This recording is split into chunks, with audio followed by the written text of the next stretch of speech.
Sejam bem-vindos a mais um encontro do Clube do Livro TCC. Hoje chegamos no 11º encontro do livro CTR, Terapia Cognitiva Orientada à Recuperação.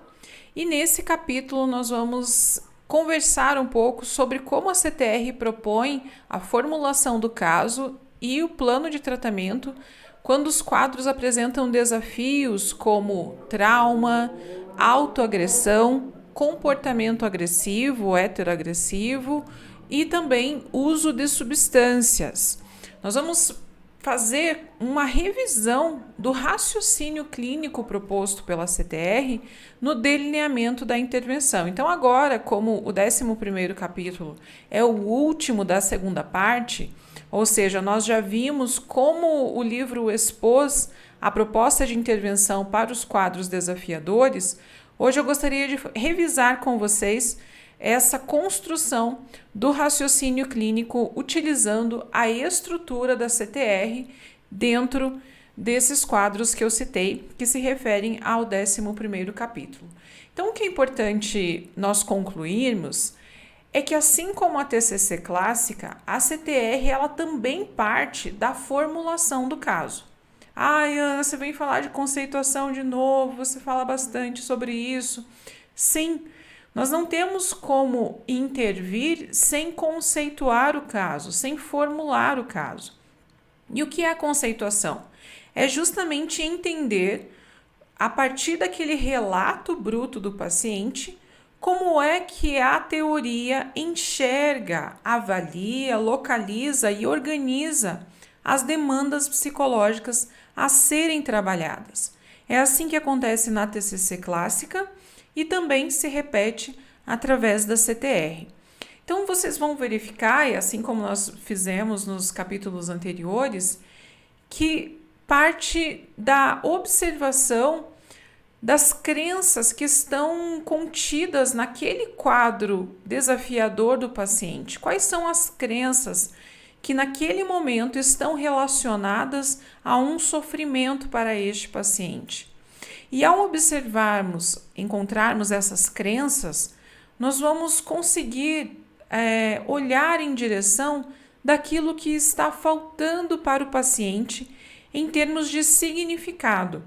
Então, uma crença, ela normalmente aponta para algo significativo que precisa acontecer, que o paciente não está conseguindo fazer, realizar, vivenciar, experienciar naquele momento de sofrimento. E a meta terapêutica, então, o caminho do processo, ele precisa levar o paciente em direção disso que é significativo. Então, em resumo, seria como se nós avaliássemos onde o paciente está nesse momento com este quadro desafiador, com este sintoma, qual seria o objetivo dele chegar, qual seria o foco, né, no mundo ideal, onde ele chegaria, a meta terapêutica dele a partir desta queixa. E aí nós vamos avaliar o que falta entre o estado que ele está agora e a meta terapêutica estabelecida para este quadro desafiador. E esta ponte, então, que liga esses dois fatores, esses dois pontos, é o que vai ser preenchido pela intervenção proposta pela CTR. Então, se nós temos um paciente, por exemplo, que tem uma crença de vulnerabilidade, e aí nós vamos ver que ela pode estar relacionada a situações de trauma, por exemplo, que é uma explicação contida nesse capítulo. O paciente se sente vulnerável, ele tem uma crença associada a isso, em razão do trauma ocorrido, ele pode ter, então, como objetivo o fortalecimento da sua resiliência, da sua segurança, da sua percepção de autoeficácia, por exemplo, que seria um contraponto, então, da crença de vulnerabilidade. À medida que ele desenvolve este modo mais adaptativo, ele estaria pronto para vivenciar por mais tempo a funcionalidade obtida através da resiliência e da manifestação, da manutenção desse modo adaptativo, né? Então, eu quero começar a propor para vocês a verificação de como o capítulo descreve o modelo cognitivo, a conceituação de cada um desses quadros. Então, hoje, lembrando, nós vamos ver sobre traumas, sobre comportamentos autoagressivos, sobre comportamentos agressivos de forma geral, quando não é só direcionado a si mesmo, e ao uso de substâncias. Então, essa primeira parte, eu quero caminhar com vocês sobre a conceituação, as possíveis, conceituações de caso dentro desses desafios. Como é que se pensa? Quais são as crenças e pensamentos associados a esses quadros? Porque é a partir destas crenças, então, que nós vamos conseguir caminhar pelas etapas da CTR com esse paciente em direção a um padrão de resiliência, um modo mais adaptativo ativado por mais tempo. E é isso que vai fazer o paciente responder melhor aos desafios que poderão vir na sequência, certo? Então, quero começar dividindo com vocês aqui a tela, trazendo as crenças associadas. Então, vamos lembrar que na conceituação do caso, além dos pensamentos automáticos, dos 3 níveis de cognição, os pensamentos automáticos, as crenças intermediárias e as crenças centrais, nós temos também a descrição das emoções, das estratégias compensatórias desse paciente, dados pertinentes da história que podem influenciar e manter esse quadro.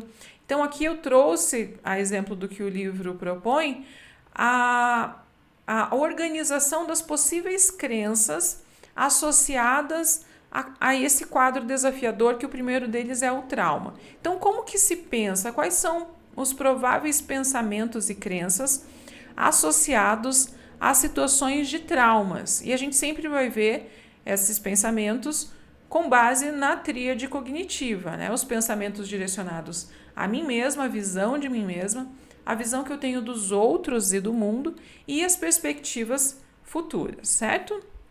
Então, dentro dos casos de trauma, nós podemos perceber que existe uma congruência, do autoconceito, então, que possibilita algumas perspectivas, que direcionada então a ele mesmo. Isso deve ter sido minha culpa, então uma situação de trauma, por exemplo, um pensamento possível. Eu sou muito inútil no sentido de não conseguir me defender, não conseguir evitar aquele trauma, não conseguir fazer algo para que isso não ocorresse. Então a visão de inutilidade ela pode ser presente. Eu sou fraco, até por estar sentindo mal a partir do trauma, Então, o sofrimento advindo posteriormente ao trauma pode fortalecer essa crença em relação à fraqueza. Temáticas, então, sobre segurança também relacionadas ao trauma, Pensamentos e crenças relacionados ao trauma.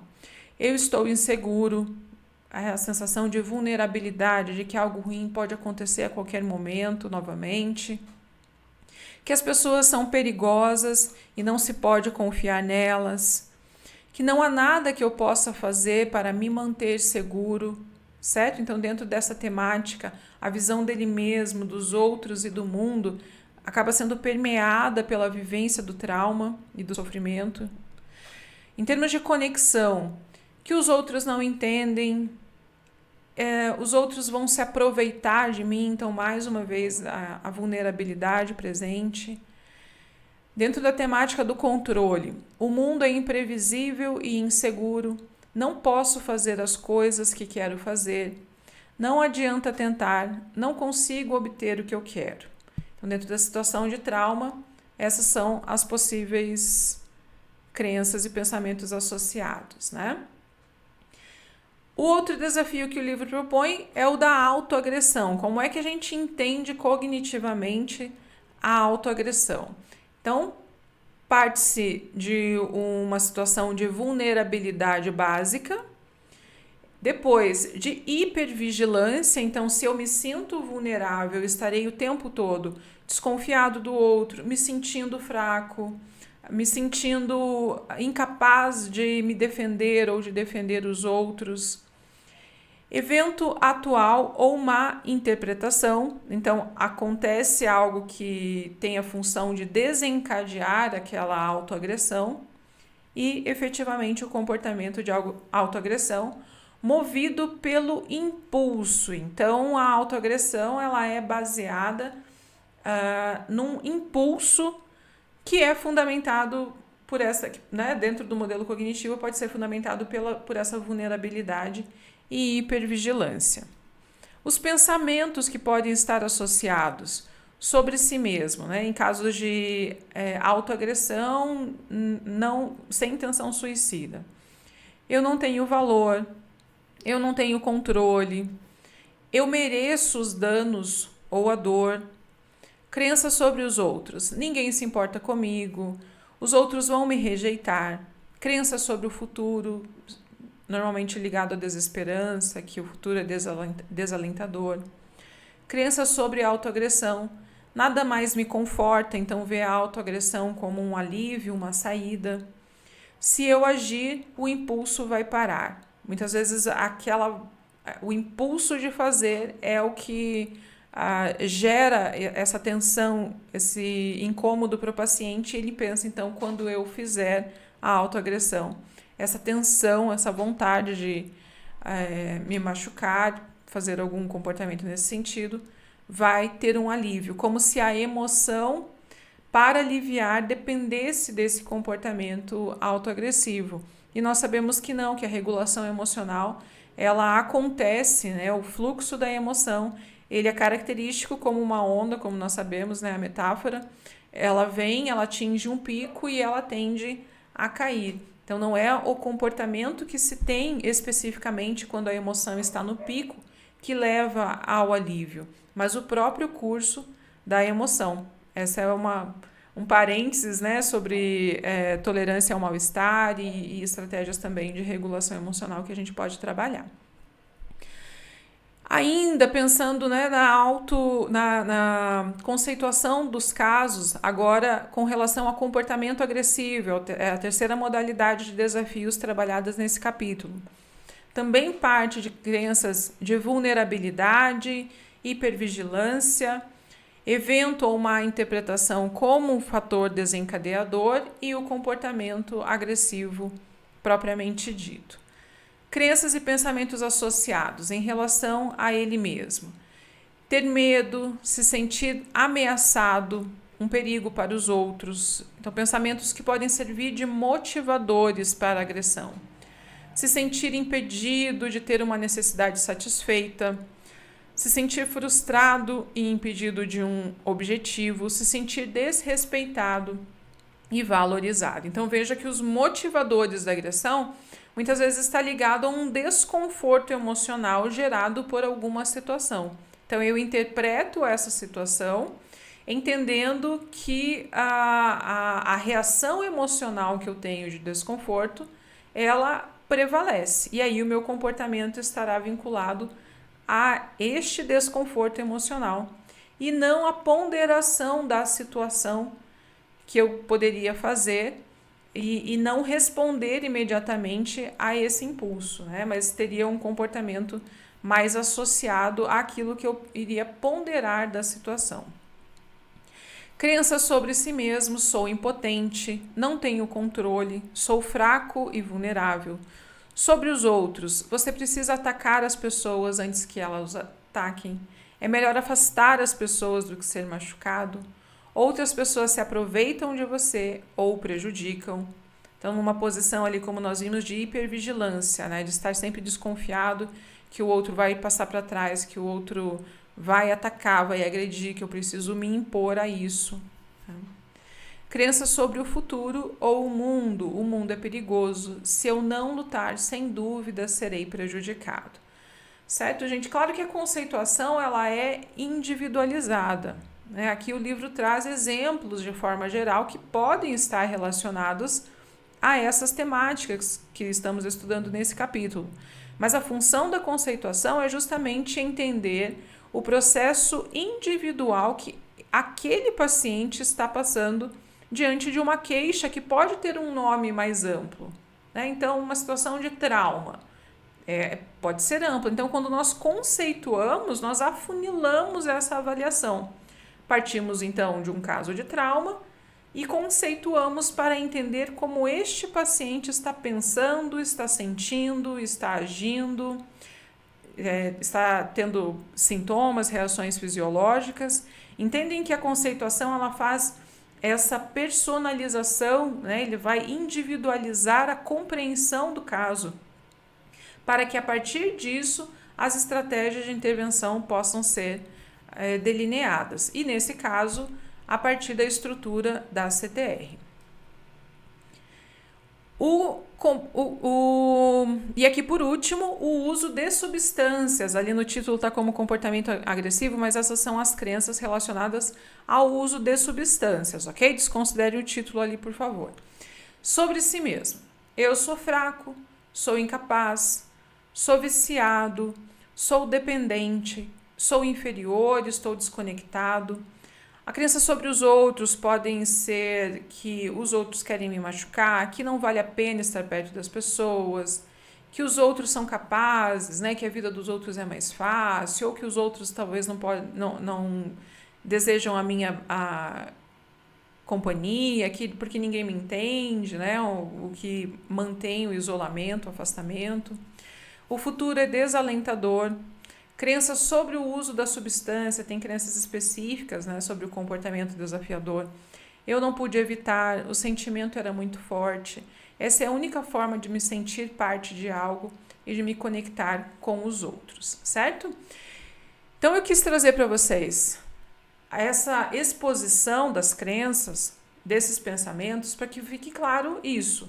Então sempre a partir de uma queixa, de uma situação, de um quadro do paciente, nós vamos identificar as possíveis crenças que estão associadas a este desafio.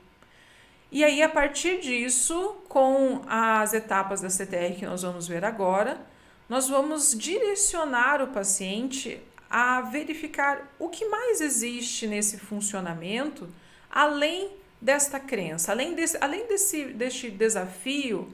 Então, além do trauma, além dos comportamentos de autoagressão e agressivos em geral, além do uso de substâncias, o que mais existe no repertório desse paciente, na história desse paciente, de áreas de interesse, de pontos fortes, de potencialidades, que podem fazer com que ele venha caminhar em direção dos seus objetivos, dos seus significados, dos seus valores, né? Para que ele possa, então, ampliar a vivência nesse modo mais adaptativo, enfraquecendo aquele modo psicopatológico do início, né, da primeira queixa, certo? Então, nós vamos verificar essas etapas, principalmente identificando quais seriam os questionamentos que nós podemos fazer para que esses pacientes identifiquem e construam essa metodologia que a CTR propõe dentro do seu caso, né? Então, eu vou compartilhar aqui com vocês um resumo das principais etapas da CTR.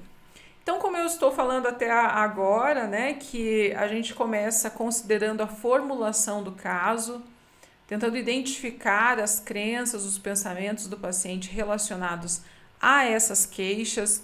Então, entendemos que esse perfil de paciente, ele pode ter mais facilidade, por exemplo, de comunicação, de fala, né, uma fala mais organizada do que dos outros sintomas que nós estudamos nas aulas anteriores.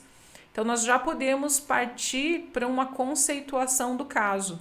E a partir dessa conceituação, nós vamos adentrar a estrutura da CTR, começando pelo acesso e energização do modo adaptativo.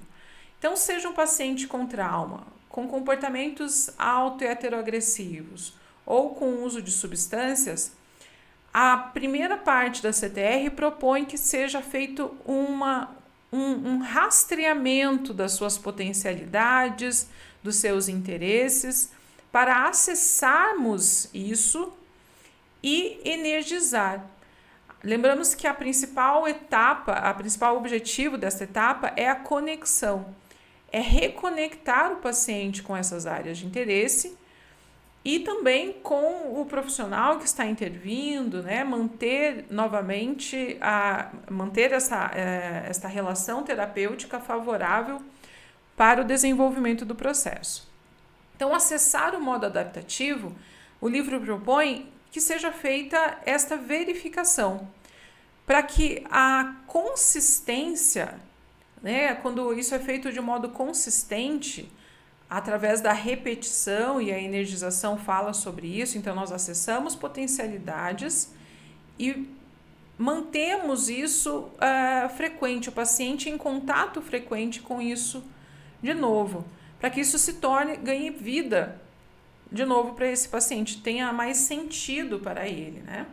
Então, depois de fazer esse rastreio com o paciente, chegada a hora, então, da próxima etapa da CTR, que se relaciona às aspirações, né? Então, acessamos potencialidades, energizamos, trouxemos isso à ativa novamente para a vida do paciente, e a partir disso nós vamos identificar aspirações, aquilo que o paciente tem de expectativa sobre as suas potencialidades, sobre aquilo que significa vivenciar novamente isso que foi acessado, tá? É importante esclarecer que a CTR, essa perspectiva que ela propõe, ela é complementar ao trabalho da TCC clássica, né? Então, ela não vai isoladamente trabalhar o trauma, trabalhar comportamentos de autoagressão. Ela é uma proposta integrativa, então nós podemos, a partir do modelo terapêutico da TCC, utilizar a proposta da CTR também e integrar com ferramentas e estratégias que sejam úteis dentro da necessidade de cada caso, certo? Quando nós passamos, então, para essa terceira etapa, né? A primeira é acessar e energizar o modo adaptativo. Quando nós passamos para a terceira etapa, que são as aspirações identificadas e os valores do paciente, nós temos a função, então, de descatastrofizar e redirecionar o foco. O que tem a ver com catastrofização? Veja que quando, por exemplo, um paciente que vem de um quadro desafiador, ele começa a ter contato de novo com as suas potencialidades, pode existir uma tendência de, por que eu vou mexer com isso de novo? Eu não vou conseguir, isso não é mais para mim, isso vai dar errado, não adianta eu fazer isso, exatamente porque ele vem com um quadro desafiador de base. E as suas crenças sobre si mesmo, como nós vimos, estão alteradas, estão ali rígidas, talvez, né? Muito pessimistas e negativas. Então, quando eu aponto o paciente para as suas aspirações, a função disso é fazer assim, olha, né, eu sei que você está vindo dessa situação, desse quadro, mas veja, existe um caminho que pode ser seguido. Você não precisa se conformar com a situação atual. Nós identificamos potencialidades que podem te direcionar a ter aspirações, desejos sobre o seu modo de vida, sobre você mesmo. Então, as aspirações, a identificação das aspirações e dos valores tem essa função de lidar com a motivação do paciente para um caminho de mudança, de crescimento em direção daquilo que é significativo para ele, né? Por isso que ele diz redirecionar o foco. As aspirações fazem com que o paciente tire o foco central daquele quadro de sofrimento, seja ele qual for, e redirecione. Então, o meu objetivo, o meu olhar agora vai estar focado nas aspirações e nos valores, na vivência, em como eu posso recuperar, e é por isso o nome da abordagem, esses meus valores, as aspirações, aquilo que eu quero vivenciar novamente para que o meu modo adaptativo esteja mais ativado, certo? Com o foco redirecionado, vem a fase, então, do planejamento das ações positivas, de como fazer o paciente vivenciar, experimentar essas potencialidades novamente. É aí que a CTR entende que o senso de propósito se cumpre. Quando o paciente planeja e vivencia ações conectadas com os seus valores, os seus significados. E aí, esse paciente ele tem condições de remodelar as experiências que até então ele estava tendo com um foco central mais nos seus desafios, e agora as suas experiências também serão captadas ali pelos seus valores, certo? E o último ponto é, depois dele ter começado esse caminho de ação positiva em direção aos seus valores, a manutenção disso, que é o fortalecimento, que tem o objetivo, então, de promover a resiliência e maior autonomia do paciente frente àquele desafio, certo? Aí você pode falar assim, nossa, Ana, em todas as aulas, essa estrutura da CTR, ela foi relacionada ao desafio anterior. E é isso mesmo, né? O livro fez esse caminho. Ele, nos capítulos iniciais, explicou as etapas da CTR, e nos capítulos seguintes ele destacou então quais seriam alguns dos desafios importantes, qual seria a conceituação desses casos e a aplicação dessas etapas frente a esses desafios, certo? E por último, então, ali ele propõe que o fortalecimento leve o paciente a um questionamento, né, que seria esse. Se você conseguiu lidar com esse desafio antes, talvez possa fazê-lo novamente.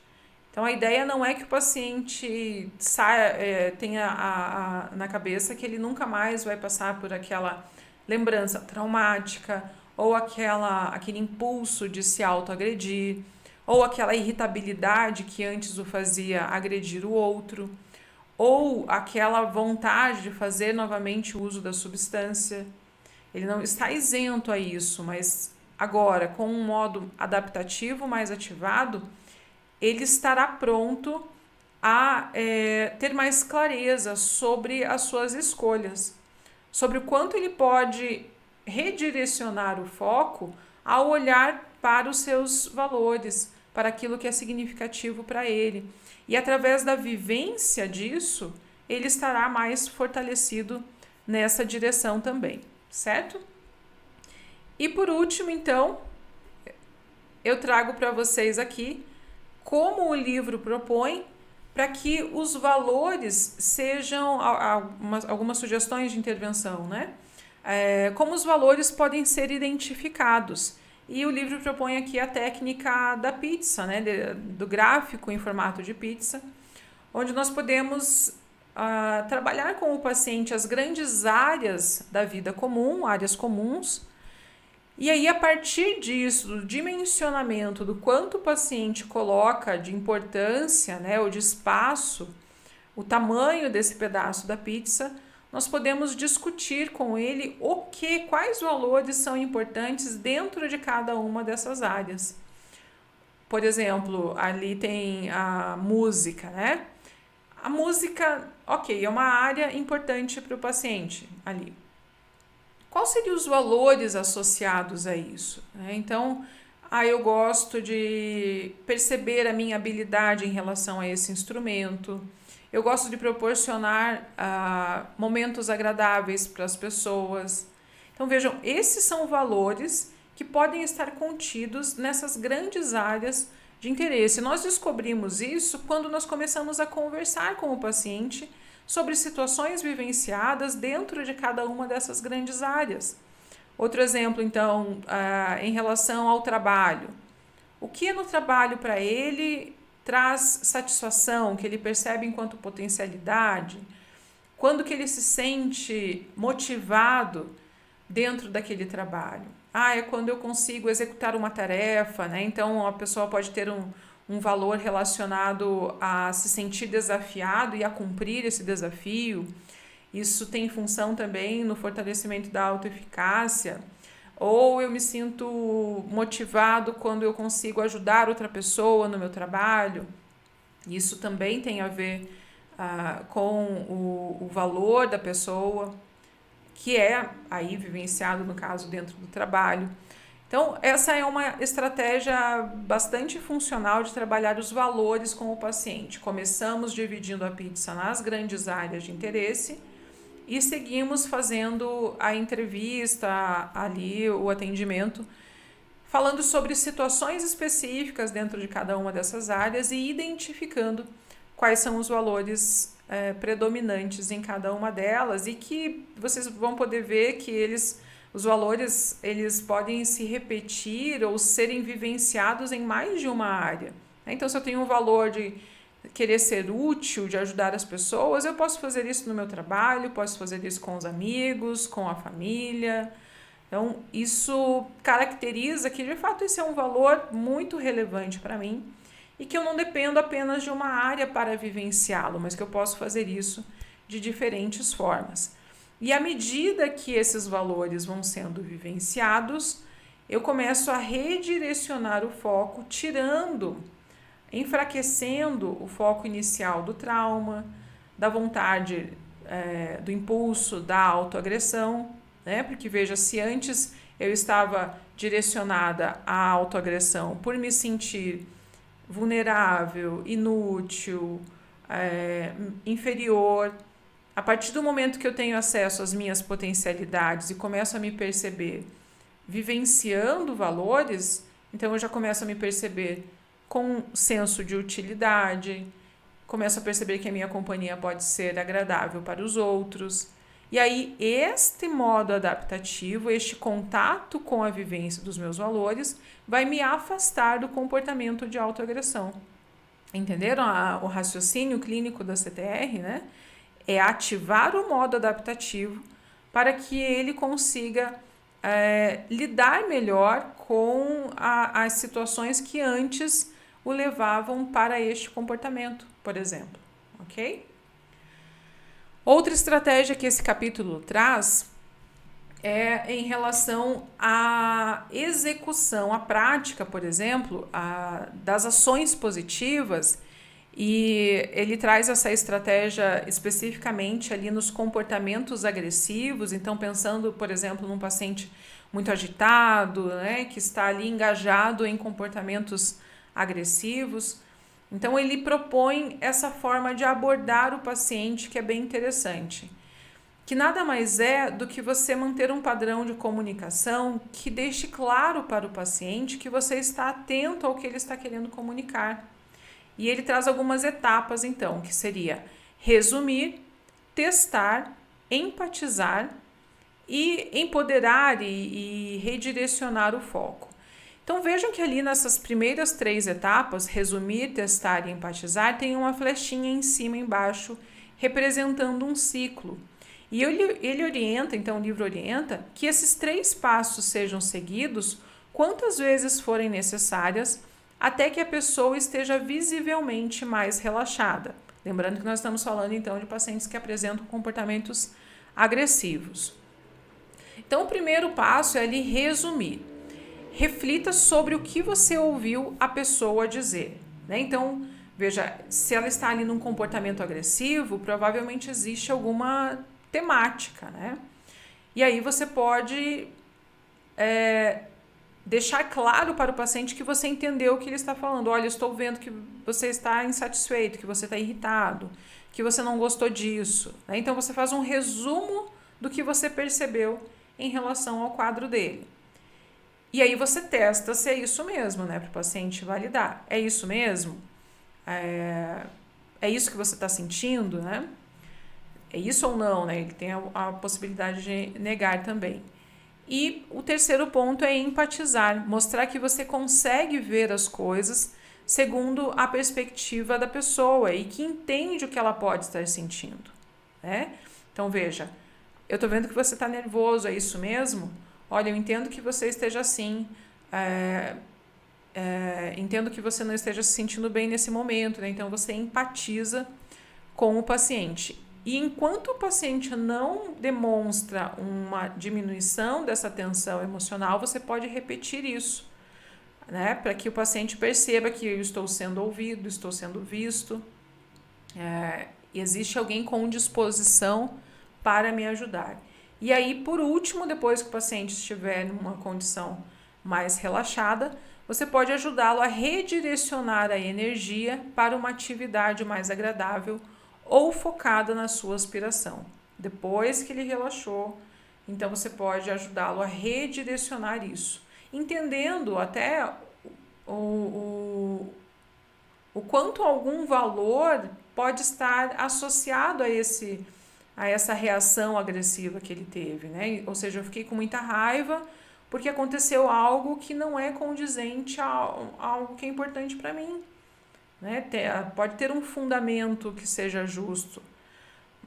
Entretanto, claro que a reação agressiva não é justificada, mas a motivação pode estar conectada com algo que é valioso para ele, que não aconteceu da forma que ele esperava, e aí, em razão disso, ele manifestou esse comportamento agressivo, né? Então, conseguir identificar o que é esse valor ali e poder redirecionar o foco para que ele vivencie isso de alguma outra forma, né? Resolva aquilo, se aproxime do seu valor com uma outra alternativa à agressão, é a proposta dessa estratégia que o livro traz, certo? E por último, então, relembro vocês então sobre a seta da CTR, resumindo mais uma vez a estrutura. Lembrando que o acessar e o energizar, ele tem a ver com conexão, né? De conectar novamente o paciente com o seu modo adaptativo, com a sua potencialidade, imaginando que o paciente ele está ali imerso no seu quadro desafiador, nos seus sintomas, na sua psicopatologia.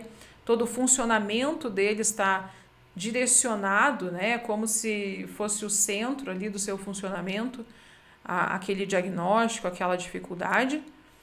Então, o acessar e o energizar visa conectar o paciente com o que mais existe além daquele quadro, né?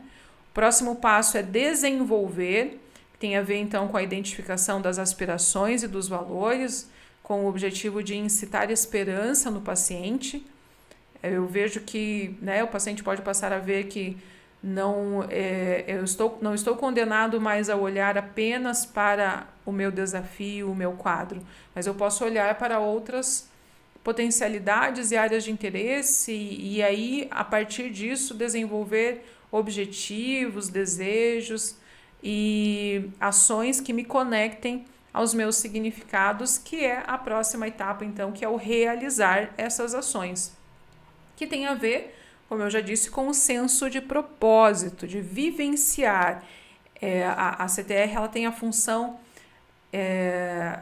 da experiência, né? Ela acredita na função, no poder da experiência para ampliar o repertório desse paciente que até então estava tão limitado e envolvido com a sua psicopatologia. E por último vem então a etapa do fortalecimento, que tem a ver com a manutenção da resiliência, da autonomia desse paciente frente aos desafios, ainda que os desafios persistam, reapareçam, o enfrentamento dele já será diferente, porque ele terá passado então por toda essa estrutura de ativação de um modo mais adaptativo. Então ele vai poder, a interpretação que ele vai fazer daquela situação vai ser diferente de quando o foco dele estava apenas no seu desafio, nos seus sintomas, no seu quadro, entende? Porque o foco dele vai estar ali, o foco e a experiência dele vai estar nas suas potencialidades, então a interpretação que ele faz, né, as crenças que estarão fundamentadas já estarão mais flexibilizadas. Talvez eu não me perceba mais tão inútil, não me perceba mais tão vulnerável, mas me perceba com algumas habilidades, com alguma utilidade, né, com algumas qualidades que até então eu não estava vendo, e isso faz com que as minhas crenças sejam flexibilizadas e logo a minha interpretação do desafio a ser enfrentado vai ser diferente, certo? Esse é o fundamento a proposta da CTR, ok? Então é isso, pessoal. Quero agradecer muito por vocês terem acompanhado mais um encontro do Clube do Livro. Semana que vem nós teremos o último encontro da CTR, onde eu vou falar sobre a terceira parte do livro, que ela traz alguns contextos de situações onde a CTR pode ser aplicada. Vamos falar sobre a aplicação em grupo, aplicação individual, o trabalho com as famílias, como é feito. Então, alguns contextos de atuação, certo? Então, quero agradecer mais uma vez, como eu disse, a presença de todos nesse encontro. Por favor, deixem seu comentário, curtam o vídeo, compartilhem, comentem, isso ajuda bastante a divulgação do vídeo, que ele ganhe relevância e chegue a mais pessoas. Deixem dúvidas também, caso vocês tenham, eu sempre venho aqui responder vocês. E a gente se vê então no próximo encontro. Até mais, um abraço para todo mundo aí. Tchau, tchau.